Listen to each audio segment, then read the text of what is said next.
The clusterfuck that is and was known as the Iraq War cannot be as strong and present as it has been in the recent week or past few weeks, with this terrorist group basically doing a coup, a revolution, trying to get Islamic extremists into power by brutally torturing civilians.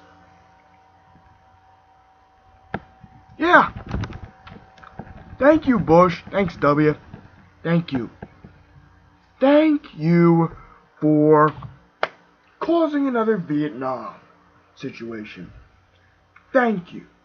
Thank you for destabilizing an entire fucking country because of misinformation of weapons of mass destruction, inaccurate claims to Saddam Hussein, and defying international fucking law on so many levels. And replacing the current president in a lose-lose scenario. Now, President Obama is not perfect. He's fucked up. He has fucked up just as bad, and arguably in some cases worse, than Bush did in terms of illegal wiretapping, defying the Constitution, specifically the Bill of Rights, First and Fourth Amendment, placing Snowden as a traitor, and Snowden having to flee to Russia, but that's an entirely different issue for an entirely different video. I did so much fucking research in 7th grade about the Iraq War, and why it was stupid, nonsensical, and a complete waste of fucking human lives, resources, and money. Money that could have been used for our fucked up public education system run by fucking corporations with the fucking standardized tests.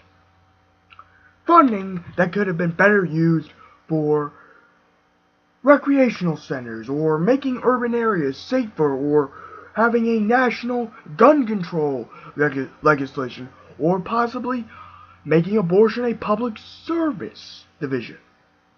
Or maybe, just maybe, making a better unified healthcare system. Thank you, W.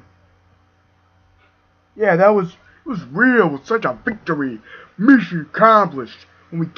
When Saddam Hussein was killed. And Saddam Hussein, it is and was a fucking asshole. And did he deserve to die? Yeah. Did he deserve to die at the hands of his own people? Yes.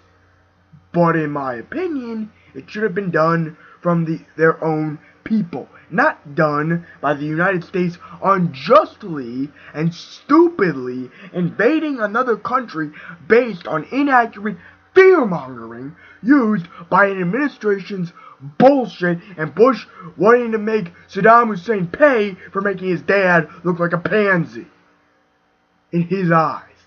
Yeah, real good to let your ego come into play in a war that cost how many lives? How many men to basically turn into psychopaths? To defy international law? Yeah, I said that. But it did defy the Geneva Convention.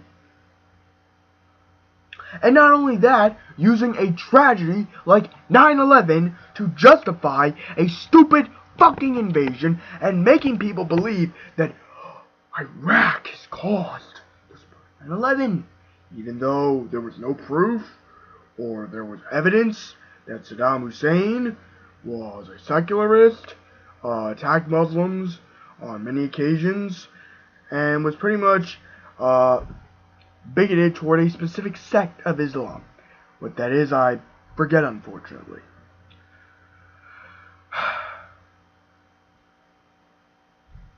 Destabilizing. This is the legacy of the Iraq War. Muslim extremists coming in, taking the capital of Iraq. Oh, what about U.S. occupation? We should stay in Iraq. No! You see what happens when, if Vietnam didn't cement the fact that we should stay out of certain shit because we're gonna lose or fuck up something else? then the Iraq War is the perfect example of a clusterfuck on a global scale. We wasted so much money, trillions upon trillions of dollars, on a pointless war that cost America its fucking morality. I thought that living in the United States of fucking America meant that we didn't torture. It meant that we respected people's rights. It meant that we stayed away from cruel and unusual punishment. And if putting a bag over someone's head and having a dog bark at them to scare the shit out of them isn't considered cruel, or simulating drowning isn't considered cruel, or using women to seduce and using women, female soldiers, to seduce and make very Islamic men feel uncomfortable isn't considered cruel. Oh, and by the way, very fucking sexist, I might add. Then I don't know what the fuck is. What the fuck can you give me? Oh, and having barely any evidence of nukes or weapons in Iraq. Oh, and leaving the current president, Barack Obama, in a mess of a situation. Fuck you, George W. Bush. Fuck you, Richard Dick Cheney. Fuck you, Condoleezza Rice. Fuck you, Donald Rumsfeld. Fuck every last member of the Bush administration. The only person who I can give some credit and tip my hat off to is Colin Powell, who had the nobility and decency to admit that he was wrong and that he fucked up. All the other members of the Bush administration did not acknowledge. Now people wonder why I hate George W. Bush. So many innocent lives were lost by Iraqi civilians, or murdered, or tortured, or raided. And so many good, honest Americans who believed without any doubt that they were serving their country, that this was for the greater good of their nation. They thought that they were fulfilling JFK's famous quote of, "Ask not what your country can do for you, ask what you can do for your country." They believed that they were going to Iraq for that. In the grand scheme of things, the sad truth is, like Vietnam, every last human being who suffered and died in Iraq died for nothing, except profits of corporations. Shameful. A shameful display of the United States military. A shameful display of the Army, Navy, Marines. A shameful display of the United States' use of power. A shameful display in every conceivable act. An insulting war that flipped off this country's principles. A shameful war that fooled and deceived many of its citizens. Can you believe that Bush, one of the reasons, it's true by the way, look it up, Bush said to the Prime Minister of France that he's going to war because God told him to. That's the kind of guy, that's the delusional moron I want in running my country. Don't you?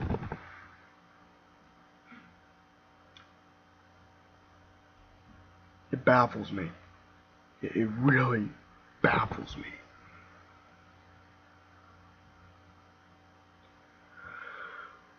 There is not enough time in the world to express my anger and rage about the Iraq War. There is not enough time. You know what? There is enough time. My hatred for this stupid fucking war, this fucking insane, baffling, misleading war It represents everything about the Bush administration. It represents their unwillingness to act to prevent the 9/11 terrorist attacks in August of 2001. It represents their willingness to invade a country that had no connection to 9/11, that even said no to when Osama bin Laden offered them that.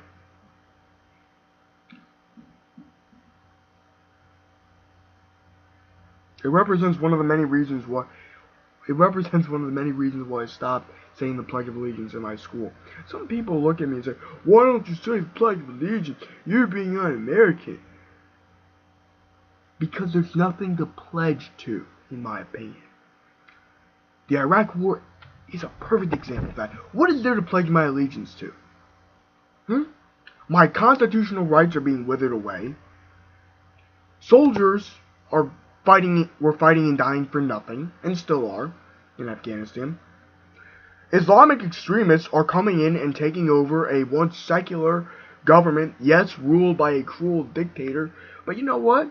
If the Iraqi people wanted to take Saddam Hussein out of power, let me tell you, George W., they would have done it without the U.S.'s fucking help. Would it have been slower? Yeah, but they would have done it eventually.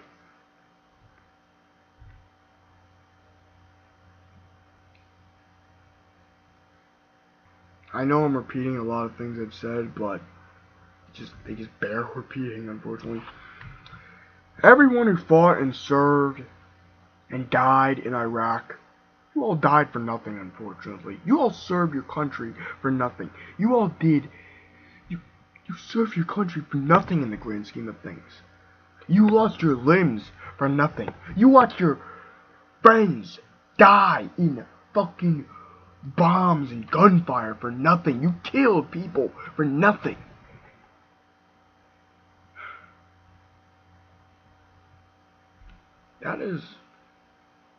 That's one of the worst things that I think the Iraq War did. It was deceptive. Unlike Vietnam, which had this much of some legitimacy and some believability,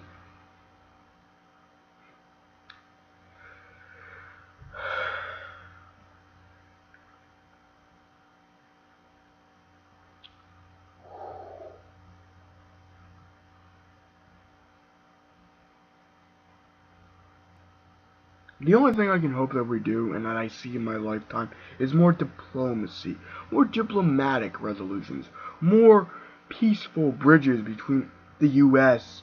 and the Middle East, without the U.S. having to fucking put boots and robot and fucking Terminators in Middle Eastern countries. I hope to live to see that. I hope to live to see another iconic photo of the United States creating another peaceful balance between Israel and whatever Middle Eastern country. I hope to live to see Barack Obama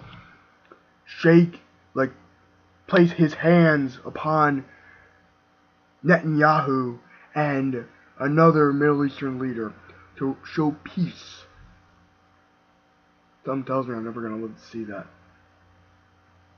Because we're just going to keep warmongering. We're just going to keep destroying governments that would be better off without our involvement. And we're just going to keep fucking everything up without any real just cause.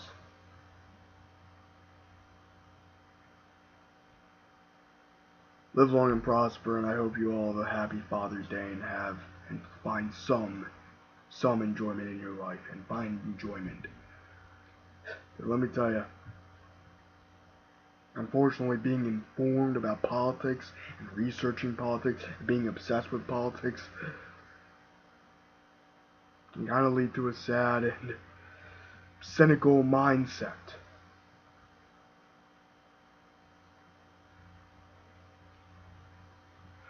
I gotta go.